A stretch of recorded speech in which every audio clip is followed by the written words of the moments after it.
well, what have I got to lose by just going to this Reiki lady? I don't really know her, but I'll go in anyway. And she was amazing. She didn't even dive straight into a session with me. She just explained pretty much the basics of energy and how we perceive it and how you can feel it. And I was like, wow, this is amazing. I didn't realize. So what I'm going to do is just get you guys to be interactive here and to perceive it yourself. So I literally will just show you the practice that she showed me and how we can expand that energy.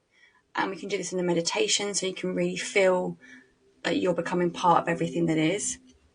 And then feel it for yourself. So what you want to do is start rubbing the hands together. So rub them together. So it creates some friction and warmth. And you can start to really feel the